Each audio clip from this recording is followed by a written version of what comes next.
17th of May to the 24th. You like that? I made a mistake there. This is where I wish I could go back. The dollar's going higher, so it's a short in euro dollar, short in pound dollar, short in Aussie dollar, short in New Zealand dollar, because the dollar going higher. Okay, it would be a long in dollar yen. It would be a long in dollar Swiss. Okay, because we're looking at this the dollar index. So if it's going higher, okay, so there's your fair value gap. So at forms the next day here until it gets to your premium array. The very next day, and I apologize to hear my stomach because I'm fasting right now. The idea of expecting higher prices on dollar index every day until it gets this objective first here, that sets the tone for a bias. That gives you your bias because that bias is derived from the narrative that's being shown in higher time frame, weekly and daily charts. Also, intermarket relationships.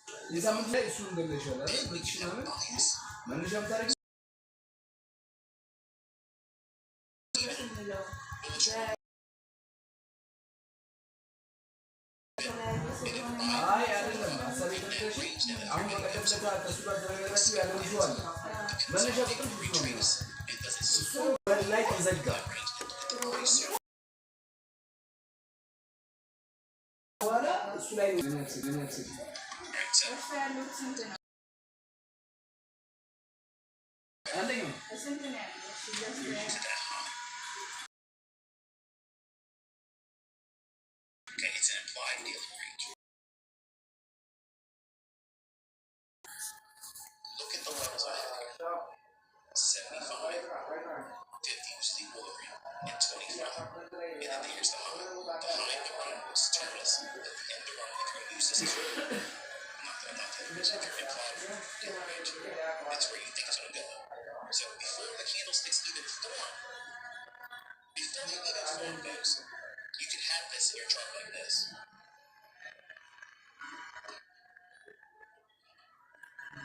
It would look like this.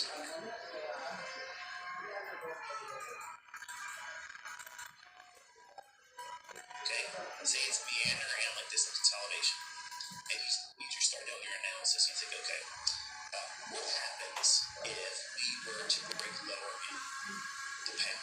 I'm sorry, if we were to break lower in the pound, then that would give rise to the dollar index.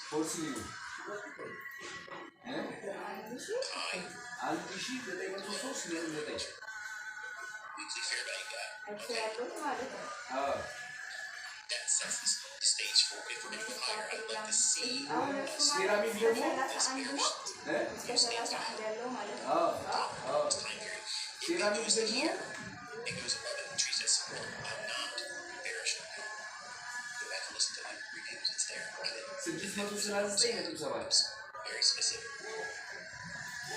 But because we have this range here, we can take the low up to that weekly order block. We take the fib off. Check this is what we can do. And it's all you're brand new. This is the first time you've seen this stuff. This is hindsight. Go back and look at the reviews because I'm talking about this level for I didn't give you this much of a breakdown, but I'm teaching you how to create pricing, how to anticipate where the next set of before they ever come into the chart. Supply and demand requires the candlesticks ranges to be in a chart. I'm going to teach you where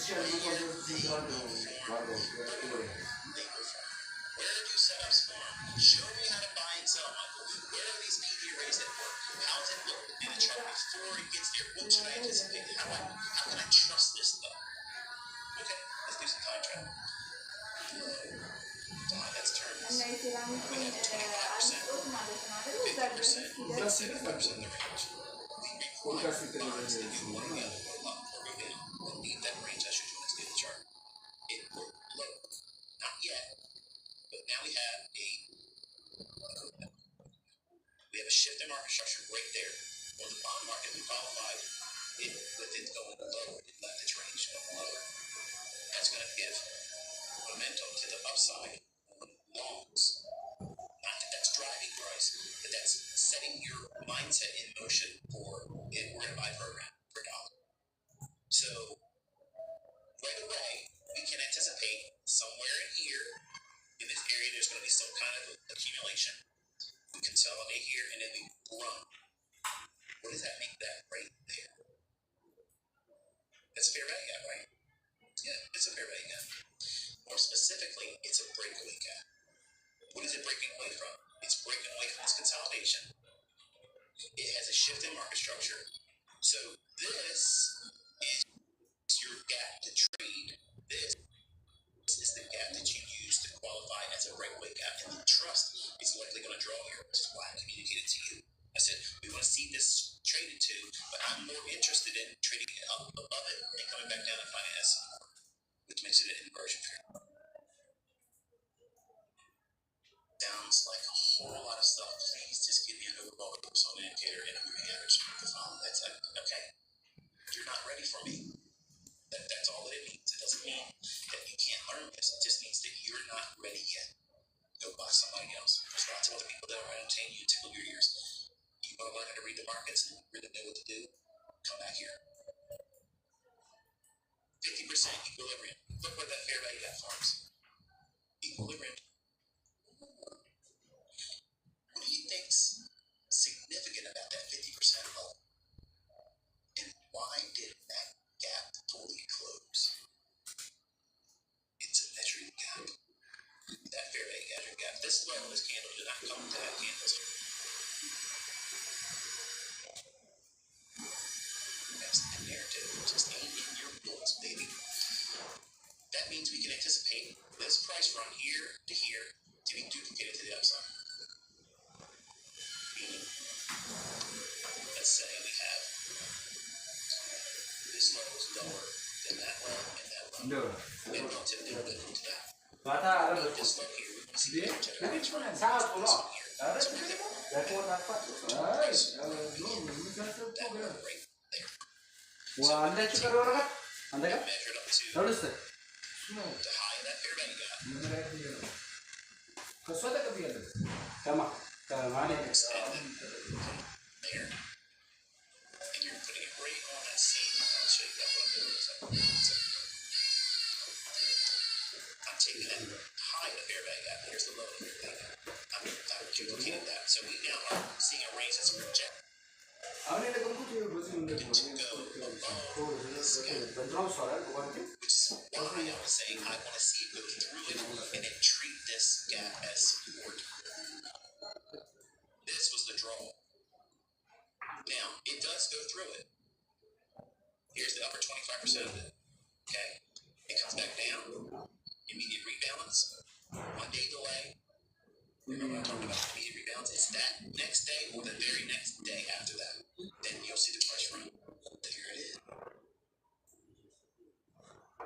This goes into the weekly. Trades up into the weekly. Threshold. Trades back up to those levels. Each one of these targets, okay, you're looking for price to continuously reach for them. You don't want to think that keep digging into that next level. It does. Okay, the last review I did, I said, okay, this is the level we're looking at next. We want to see if it wants to reach up to 104.54. It did. Every time it was digging higher, I literally watched people on social media bitch about. This is the reason why it kept going higher. Because the dollars went higher. It's going to and then it drops from there down to some random level, which is down close candle. Inside the weekly overbought, weekly fair value gap, which is now an inversion fair value gap. This is the treatment of it on the daily chart. It comes down, hits it.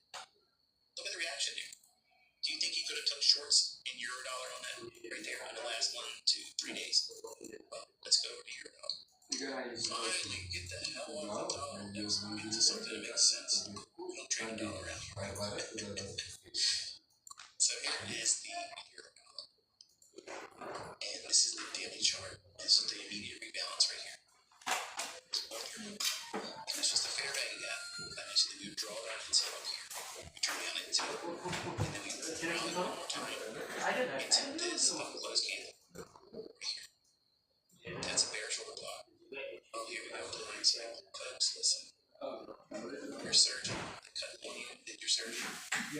he was cutting off connectors. So that's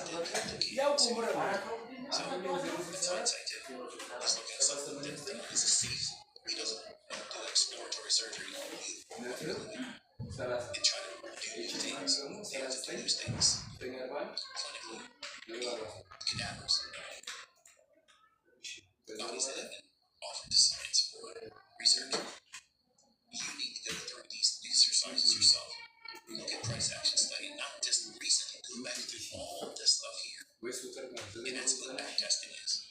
It's not going to a forex tester and testing the thing that's a mock-up for a test without live data. That's a stage you can include yet. But when I say back testing, you're going through old moves and studying and breaking them down. Like you're really going here in detail, looking at what it's done, what it didn't do, where you would have been stopped down and being honest about that. How much risk would have been incurred, not using the best entry, use the worst potential entry. That doesn't pan out still. Okay? So here's the fair value gap that tells you we were gravitating to. And let's go back over the last few days here. Here's your order block here on your daily chart. Let's drop into a 60-minute chart.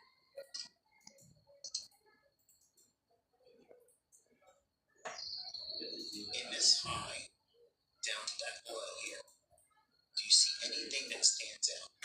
I'll give you a minute while I get a drink.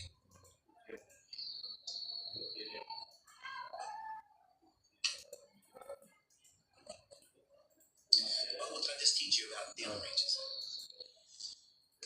You break the dealing range down. If we were seeing the dollar trade down into that inversion fair value gap on the daily chart, the inversion fair value gap is based on this weekly chart. That's a discount for the dollar. We could likely see it rally. Dollar rally. That means that we're likely to see a euro dollar. So how can we anticipate that? There's your high. Down to that low right there. Where's equilibrium? 50%. Right here. In close proximity, what do you see as a PVR that would be at that level or higher for a premium? Remember, it will be short. The highest probability shorts are occurring in premium markets above equilibrium. Continuation pattern or continuation of premium for selling short in a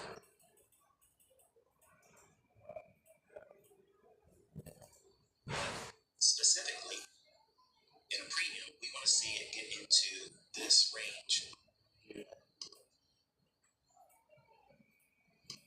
Here to here is premium. In that range, between this low and that high, where is the PVRA that the first one exists at a premium? In that range from this high down to that low. When we retraced higher, went into this area right here, it went to this fair value gap, which is a SIB, sell side balance buy side positions. So if this is what you saw, congratulations, you're right. And it trades up into it.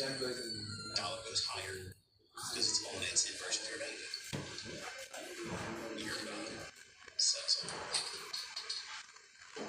This area right here also is running well. Buy stops. Retail traders see this run here and all this consolidation. They see that as a bull flag. So they're thinking something like this.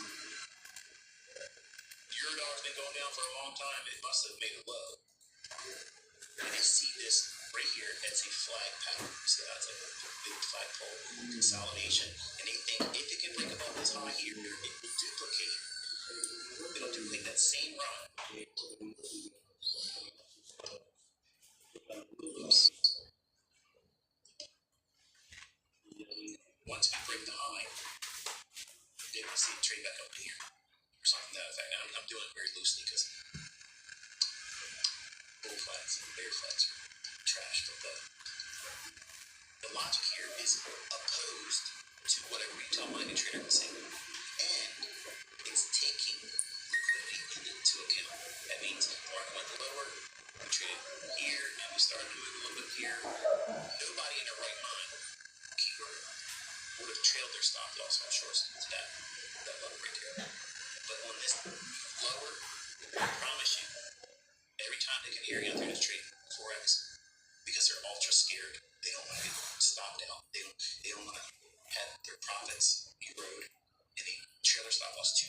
you know what I'm talking about. You nod your head, take it, stop talking about me.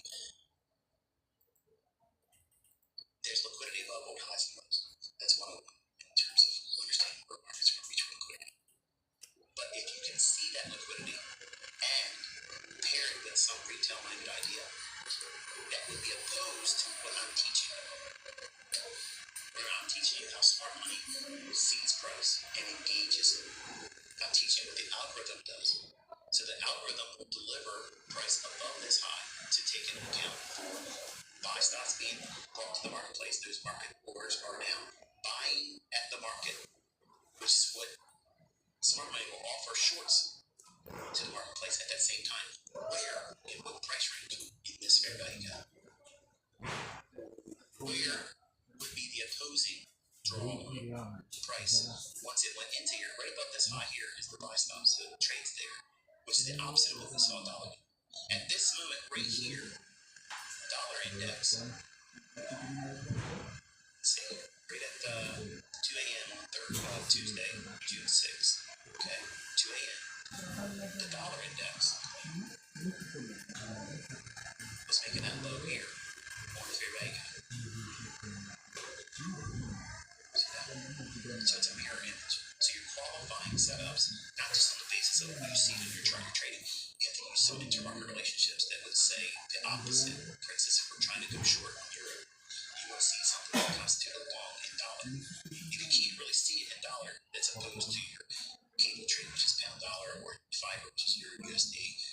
Whatever you're trying to do with your forex pair, it needs to be in a setup that would be opposing in the dollar.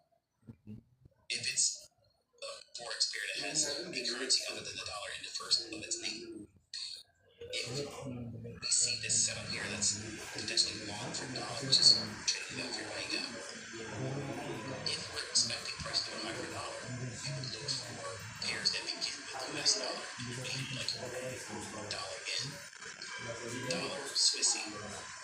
Those pairs would mirror what dollar index is doing. They'll just go higher. But because the dollar is likely to go higher here, and you're the one being inversely related to it, it's going to go low. But it's not randomly just going to some level and starting some mystery as to why it's going to go lower. It's what I'm teaching you. In this range, the algorithm refers back to it. So it only needs to go up to equilibrium or higher. So we measure that with the 50 level. That's the only thing I'm using Fibonacci for. I'm not using Fibonacci for entries. I'm using Fibonacci for premium discount range, delineating a specific range to know where the setup should likely form. But in that range, what range specifically, it's this.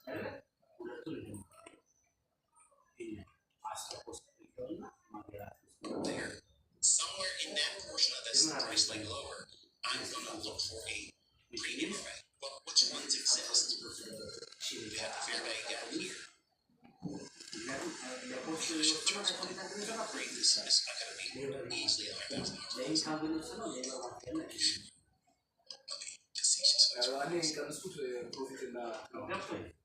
So that's the first one. That's your first premium array. Using lessons on the array matrix. So what's the next one?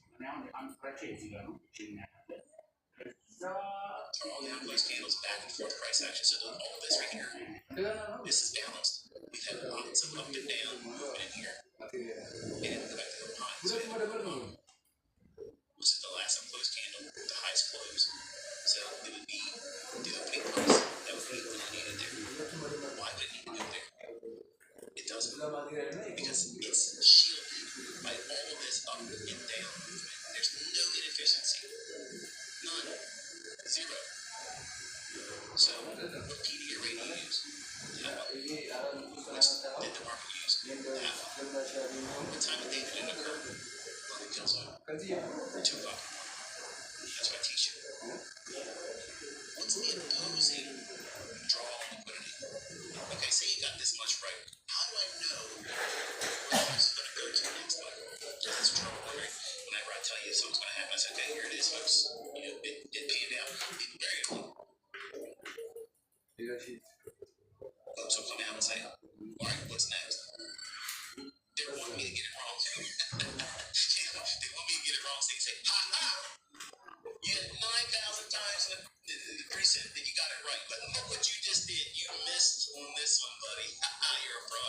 Yeah. You can't win with something.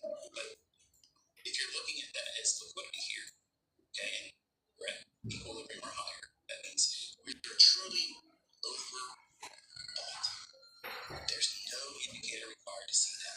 You don't need to put a Williams percent on it. You don't need to post stochastic up. You don't need CCI. You don't need a MACD. You don't need any of that. This chart is only showing you ranges being measured, which is what the fit is. And then looking for inefficiencies or liquidity.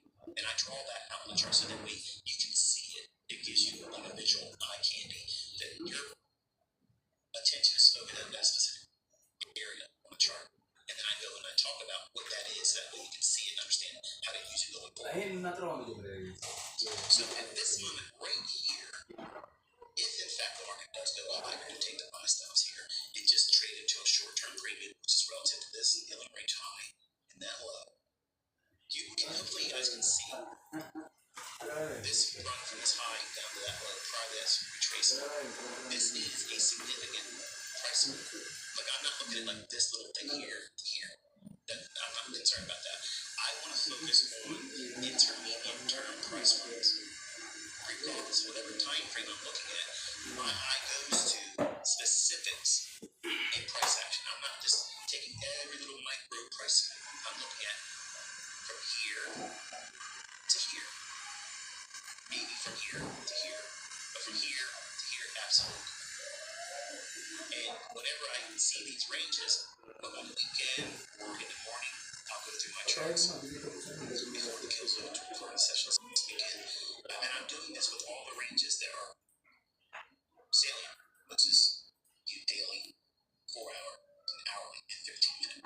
So I'm looking at all the potential dealing ranges that the market may refer back to. And then I weigh out whether or not, like I just did with this race right here from high to low, how many PD arrays are there? See, you think because I've told you the propulsion block, fair value gap, it's a shorter foot entry drill, fair shoulder block.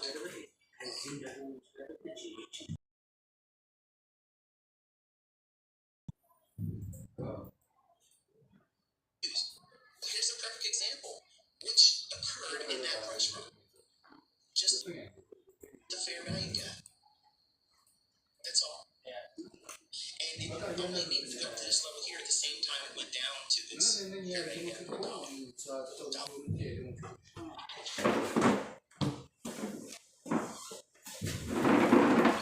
Always local time, New York. You're trading. Chart should always be set to New York. That's the time that the algorithm runs on. I don't care what anyone else says. Okay? This is the way it's coded. So it reports on time on duty at 2 o'clock in the morning. After getting this, then price is allowed to run.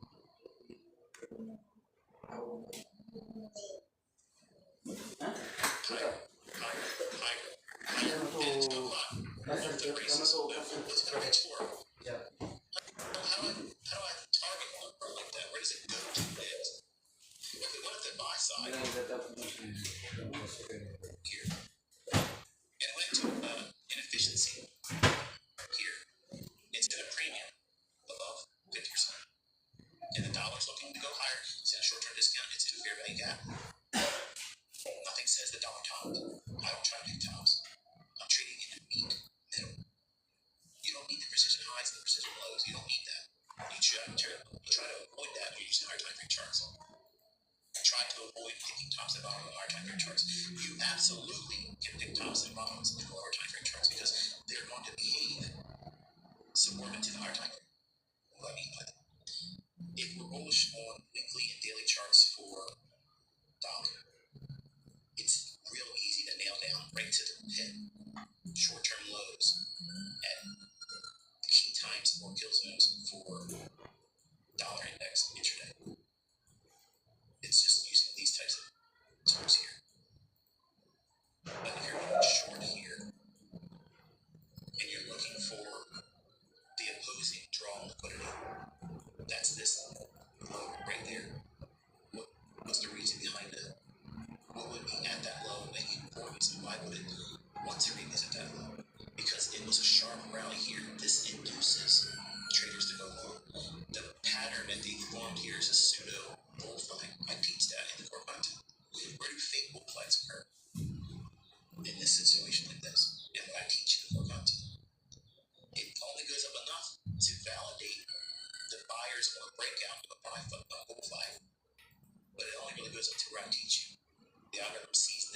right there.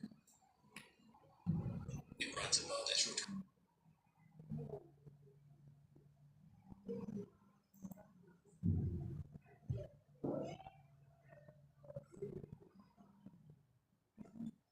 If the buy stops. So two things are being accomplished here.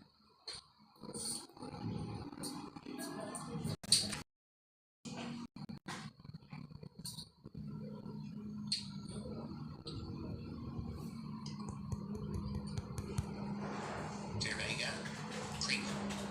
It trades up into it and takes the buy stops. Or buy side liquidity. Right there. This high.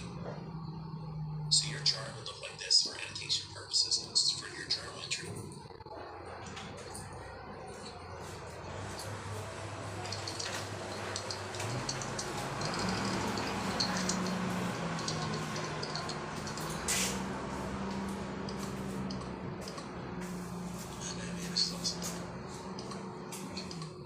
You're all thinking, I wish I could have known this stuff 2 years ago, 6 months ago. But no. So those buy stops, that buy side liquidity has been purged. So if smart money is selling to those buyers, what are they trying to get out after a discount? Your eye goes right to where retail is trying to be fortifying or protecting their position. What will be resting below that bar? Sell side.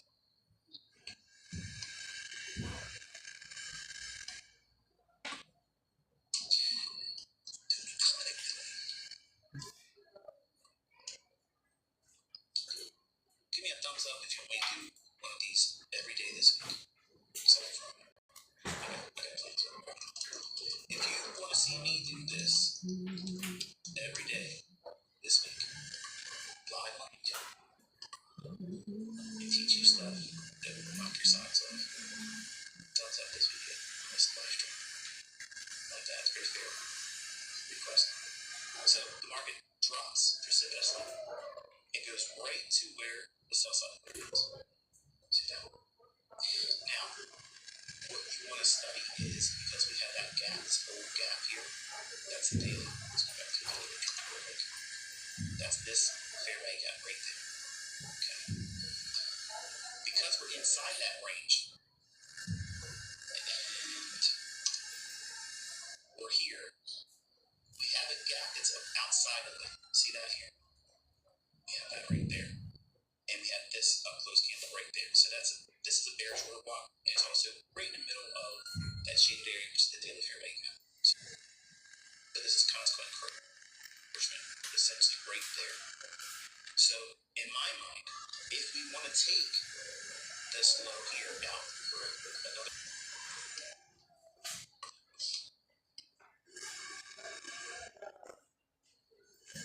you go anywhere where the ball isn't, and you hold down control and drag it away from it, create a duplicate.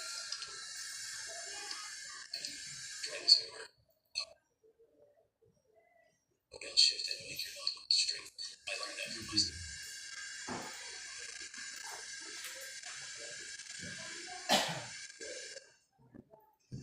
I was getting emails, messages.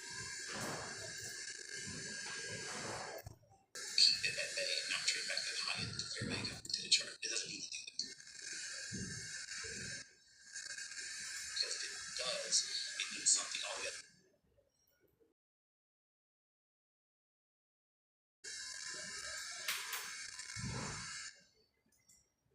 You can consolidate, but if it wants to go lower, you would need to stay in the lower half of this shaded area right now. Okay.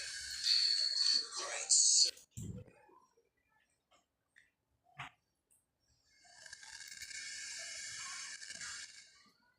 breakaway gaps I talked about, Peter matrix, and how you should be worried about.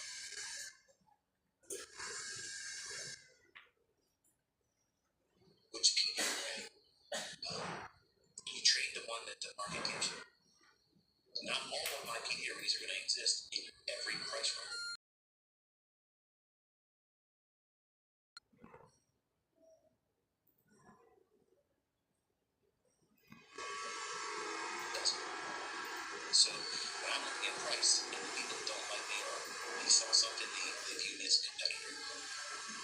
to derail your studies and put nonsense about me out there, make up lies, do whatever Photoshop stuff. They can't erase the fact that they'll call me before it happens.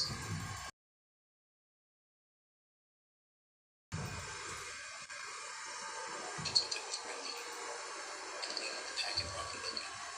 So we are the cult of profitability. You want to be a cult member?